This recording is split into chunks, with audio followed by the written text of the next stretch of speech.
चलिए अब बात कर लेते हैं एसेसरी एक्सक्रीटरी ऑर्गन्स के बारे में। यानी कि अपने बॉडी में कुछ ऐसे भी ऑर्गन्स हैं जिनका मेन फंक्शन तो कुछ अलग है, बट ये एक्सक्रीशन में भी इनडायरेक्टली हेल्प करते हैं। तो चलिए देखते हैं एक एक ऑर्गन्स के बारे में। तो सबसे फर्स्ट है अपना लीवर। लीवर के बारे में तो हम लोगों ने सुन रखा है कि ये बहुत ज़्यादा इनका अपने बॉडी में जो है ये सबसे बड़े ग्लैंड है और बहुत ज़्यादा फंक्शन में ये हेल्प करते हैं।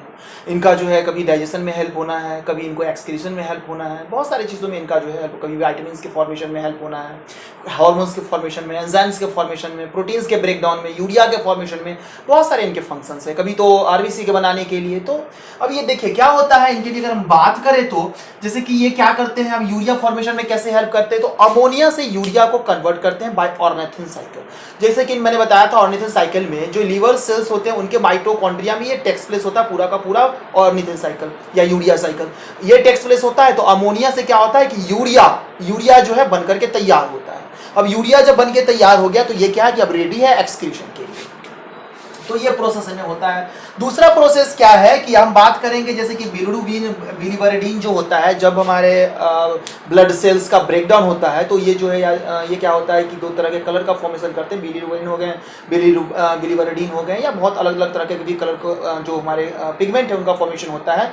ये पिगमेंट क्या करते हैं जैसे कि स्टूल होता है या यूरिन होता है, फिसेस हो गए, तो उनमें क्या होता है कि ये सीक्रेट होता है उनके जरिए और उनको कलर प्रोवाइड करता है। जैसे बिलिरुबिन और बिलिवरिडीन जो है ये बाइल पिगमेंट है और ये फिसेस से जो है सो बॉडी से बाहर निकलता है, उनको कलर प्रोवाइड करता है।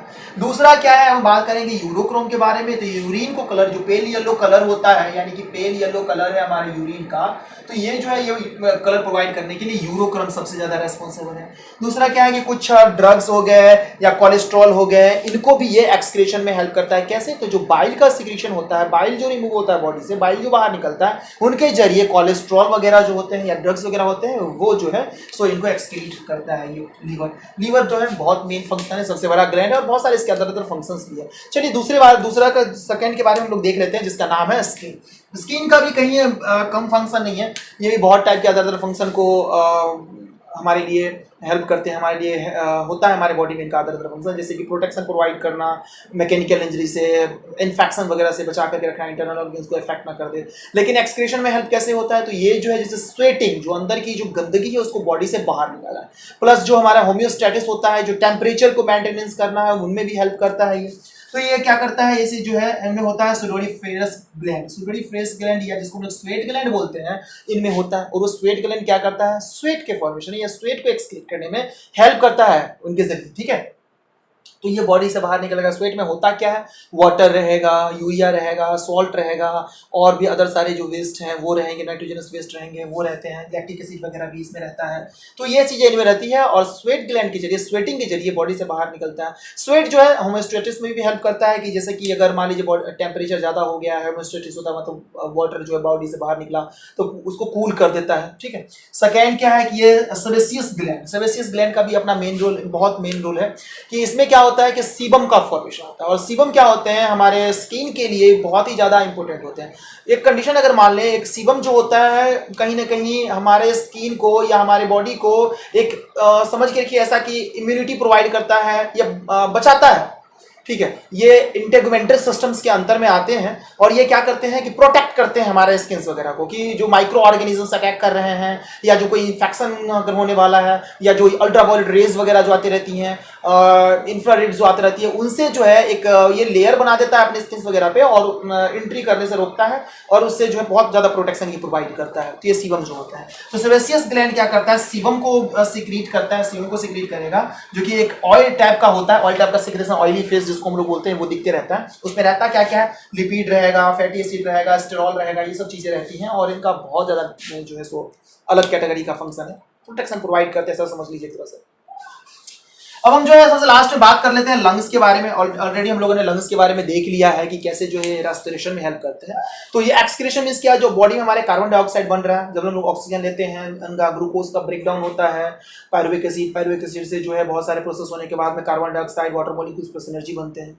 तो यहाँ से जो है क्या होता है कि कार्बन डाइऑक्साइड को बाहर भी तो निकलना है, तो वो जो क्या होता है कि एक्सेलेशन की मदद से एक्सपायर करते हैं हम लोग और वो चीजें जो है बॉडी से, हमारे बॉडी से रिमूव आउट हो जाता है, यानी कार्बन डाइऑक्साइड बॉडी से बाहर निकलता है। जाता है। तो ये सारे के सारे एसेसरी एक्सक्रीटरी ऑर्गन्स हैं ह्यूमंस में, जैसे जो हेल्प करते हैं इनडायरेक्टली एक्सक्रीशन में। इनका मेन रोल कुछ और होता है बट ये एक्सक्रीशन में भी हेल्प करते हैं। ओके, चलिए अब बात कर लेते हैं हम लोग एक्सक्रीटरी सिस्टम के डिसऑर्डर के बारे में। यानी कि हमारे बॉडी में क्या होता है कि जब कोई भी एक्सक्रीटरी रिलेटेड प्रॉब्लम्स आ रही हैं, जैसे कि कभी कभी क्या होता है कि किडनी का जो है फिल्ट्रेशन रुक गया, ठीक ढंग से नहीं हो पा रहा है, या उसके जो नेफ्रॉन है उसमें जो पोर है वो उनके साइज बड़े हो गए हैं, क्या होगा, यूरिया जो है इंक्रीज हो गया हमारे बॉडी में, फिर क्या प्रॉब्लम्स आ सकती हैं। कभी कभी क्या होता है कि बहुत अचानक से जो है यूरिन का फॉर्मेशन स्टार्ट हो जाता है, 2 3 4 10 15 बार जो है दिन में जो है टॉयलेट जाना पड़ता है। ये सब कंडीशन को हम लोग एक एक करके देख लेते हैं कि क्या होता है जो डिसऑर्डर होता है एक्सक्रीटरी सिस्टम से रिलेटेड।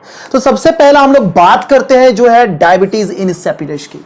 जो देखिए डायबिटीज 2 टाइप के होते हैं, पता है, डायबिटीज एक मेलिटस है, दूसरा है इंसिपिडस। तो इंसिपिडस वाला जो होता है क्या होता है कि जो एडीएच का सिक्रीशन है वो कम होने लगता है। तो एडीएच का सिक्रीशन कम होने लगा, तो एडीएच का काम क्या है, एडीएच का फंक्शन क्या है। एडीएच के बारे में अगर बात करेंगे, इसको हम लोग वेसोप्रेसिन बोलते हैं, वेसोप्रेसिन बोलते हैं, ठीक है। इसका काम क्या है, एब्जॉर्प्शन ऑफ वाटर। अब एब्जॉर्प्शन ऑफ वाटर इनका काम है, वाटर को एब्जॉर्ब करना इनका काम है। अब क्या हो रहा है कि जैसे अगर ये सीक्रेट करना ही कम हो गए, अगर एडीएच निकलना ही कम हो गया तो वाटर का जो है एब्जॉर्प्शन कम हो जाएगा। कहां पे, जो अपने डीसीटी वाले ट्यूब्यूल्स हैं या जो कलेक्टिंग डक्ट हैं उसके पोजीशन पे पास में क्या हो जाएगा कि एब्जॉर्प्शन नहीं हो पाएगा वाटर का। और जब वहां से वाटर एब्जॉर्ब नहीं करेगा तो जो यूरिन फॉर्म हो रहा है उसमें ज्यादा अमाउंट ऑफ वाटर बनेगा ना। अब इतना बनेगा कि 10 से 15 लीटर एक दिन में बनने लगेगा। नॉर्मली क्या है 1.5 से 1.8 लीटर है नॉर्मल, अब बन रहा है 10 से 15 लीटर। अब डेली अभी जाते रहो हर 15 बार 20 बार टॉयलेट के लिए, तो ये चीजें जो है कहीं ना कहीं गड़बड़ी होती है। इस प्रॉब्लम को हम लोग डायबिटीज इंसिपिडस बोलते हैं, ठीक है। ये जो प्रॉब्लम है अपना जो एडीएस की वजह से होता है उसको हम लोग बोलते हैं डायबिटीज इंसिपिडस। उनके हम लोग सिम्टम्स दें क्या क्या, यूरिन का वॉल्यूम अचानक से इंक्रीज कर जाएगा, बहुत जो है प्यास लगने लगेगा, एकदम ज्यादा प्यास, क्योंकि पानी अगर बॉडी से बाहर जाने जा रहा है तो प्यास भी लगेगा ना, और बॉडी का रिक्वायरमेंट जो वाटर के लेकर के बढ़ने लगेगा तो वो चीजें बढ़ने लगेंगी। डिहाइड्रेशन होने लगेगा, अगर हम लोगों ने सही ढंग से पानी अगर नहीं लिया तो पानी लॉस हो रहा है बॉडी से, तो डिहाइड्रेशन होगा ही होगा, डिहाइड्रेशन होने लगेगा। दूसरा क्या है, इसके इनके साथ साथ क्या होता है कि जो पोटेशियम आयन होते हैं वो भी बाहर निकलने लगते हैं, जिसको हम लोग बोलते हैं हाइपोकैलोरिया बोलते हैं, हाइपोकैलेमिया बोलते हैं, जिसकी मदद से क्या होता है कि इसकी वजह से बॉडी से जो है पोटेशियम आयन का लॉस होने लगना। तो ये डायबिटीज इंसिपिडस की प्रॉब्लम है, जिसकी वजह से जो है बहुत सारे प्रॉब्लम्स क्रिएट होते हैं। और खास करके बात करें तो यूरिन लोग जाते जाते परेशान, मतलब जो टॉयलेट जाते जाते परेशान हो जाते हैं, ये डायबिटीज इंसिपिडस वाले प्रॉब्लम में होता है। दूसरा अगर सेकेंड प्रॉब्लम के बारे में अगर बात करें जिसको बोलते हैं नेफ्राइटिस, इसमें क्या होता है, नेफ्राइटिस में क्या होता है कि हमारे जो पोर होते हैं, जो स्लिट होते हैं, उनमें हो जाता है इन्फ्लामेशन होने लगता है। वहां पर स्लिट के जो साइज होते हैं वो इंक्रीज कर जाते हैं, जिसकी वजह से क्या होता है कि जो एल्बुमिन हो गया, जो प्रोटीन है, जो प्रोटीन फिल्टर नहीं होने वाले थे, जो प्रोटीन ब्लड में रहने वाले थे, वो जो है प्रोटीन अब फिल्टर करके अब आ रहे हैं कहां पर, फिल्ट्रेट, यानी कि नेफ्रिक फिल्ट्रेट में जमा हो जा रहे हैं। तो अगर एक्सेस ऑफ प्रोटीन अगर बॉडी से बाहर जा रहा है इस कंडीशन में, तो कहीं ना कहीं हमारे लिए प्रॉब्लम क्रिएट हो सकता है उसकी वजह से भी। तो नेफ्राइटिस एक प्रॉब्लम है जिसकी वजह से क्या होता है कि पोर का साइज बड़ा हो जाना, इन्फ्लामेशन हो जाना वहां पर में स्लिट में, और बॉडी से इंपॉर्टेंट प्रोटीन्स मॉलिक्यूल्स को फिल्टर के रूप में बाहर निकलते जाना, ठीक है। ये नेफ्राइटिस के केस में होता है। अब हम लोग देख लेते हैं, एक है गाउट। गाउट में क्या होता है कि जो यूरिक एसिड का अमाउंट इंक्रीज कर जाना, यूरिक एसिड जो है इंक्रीज करता है, वो एक्सक्रीट नहीं हो पा रहा सही से, उनका फॉर्मेशन इंक्रीज हो गया। तो हमारे जो ज्वाइंट्स होते हैं, ये ज्वाइंट हो गए, लेग वाले ज्वाइंट हो गए, जो कहीं भी ज्वाइंट्स हैं बोन्स के बीच में, वहां पे यूरिक एसिड जो क्या होता है स्टोर हो जाता है। यूरिक एसिड अगर स्टोर होता है तो वहां पेन स्टार्ट होने लगता है, ज्वाइंट पेन जिसको हम लोग बोलते हैं वो चालू हो जाता है, जिसको हम लोग गॉट भी बोला जाता है। ये एक टर्म है डिजीज का, गॉट बोलते हैं उसको। तो ये जो है जिसमें क्या होता है यूरिक एसिड का क्रिस्टल के फॉर्म में एक्यूमुलेट हो जाना ज्वाइंट्स में, ठीक है। तो ये प्रॉब्लम्स होती है। जो नेक्स्ट प्रॉब्लम है उसका नाम है रीनल फेल्योर हो जाना। रीनल फेल्योर के बहुत सारे रीजन है। अब क्या होगा, रीनल फेल्योर अगर हो गया तो ब्लड सप्लाई बंद ना, ब्लड ही सप्लाई नहीं हो पाएगा, किडनी में ब्लड सप्लाई नहीं होगा, फिल्ट्रेशन बंद, अगर हो भी रहा है तो फिर सही ढंग से नहीं हो रहा है, तो रीनल फेल्योर हो जाना। रीनल फेल्योर जब हो जाएगा तो प्रॉब्लम्स क्या क्या क्रिएट हो सकते हैं, देखिए। एक तो हो जाएगा ओलिगोरिया। ओलिगोयूरिया मींस क्या होता है कि हमारे बॉडी में 50 से 100 ml ऑफ यूरिन का बनना, मतलब समझ में आ रहा, कहां बन रहा था, नॉर्मल कंडीशन क्या है 1.5 से 1.8 पर डे, अब कितना बन रहा है 50 से 100 बनेगा ओलिगोरिया में, ठीक है। यूरिन का वॉल्यूम जो है ये देखिए कितना हो रहा है, 50 से 100 हो रहा है, तो कम हो गया, कंडीशंस खराब हो जाएंगे हमारे। अब कंडीशन काम करने का मींस ये है कि अब नाइट्रोजन भी प्रॉपर तरीके से नहीं निकल पाएगा ना, कैसे निकल पाएगा, निकल ही नहीं पाएगा। अब हम दूसरा देखेंगे जिसका नाम है एन यूरिया। इसमें क्या होता है कि 50 से भी कम 50 ml भी पूरे दिन में यूरिन का फॉर्मेशन नहीं होता है, ये कंडीशन ऐसा है, ठीक है। 50 ml भी, उससे भी कम होने लगना फॉर्मेशन।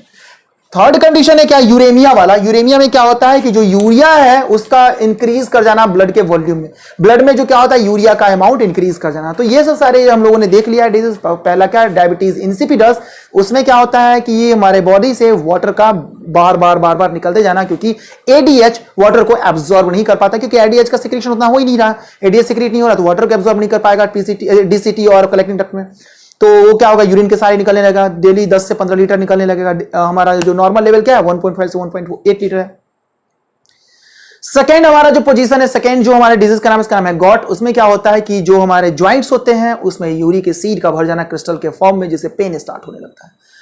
थर्ड होने लगेगा हमारा जो थर्ड प्रॉब्लम है जिसका नाम है रीनल फेल्योर। रीनल फेल्योर वाले कंडीशन में क्या होता है कि किडनी फेल कर जाना, ब्लड सप्लाई नहीं होना, जिसकी वजह से एन यूरिया, एलिगो यूरिया और यूरेमिया देखने को मिलता है। ओलिगो यूरिया में ब्लड जो वॉल्यूम है यूरिन का वो हो जाएगा बहुत कम, 50 से 100 ml पर डे।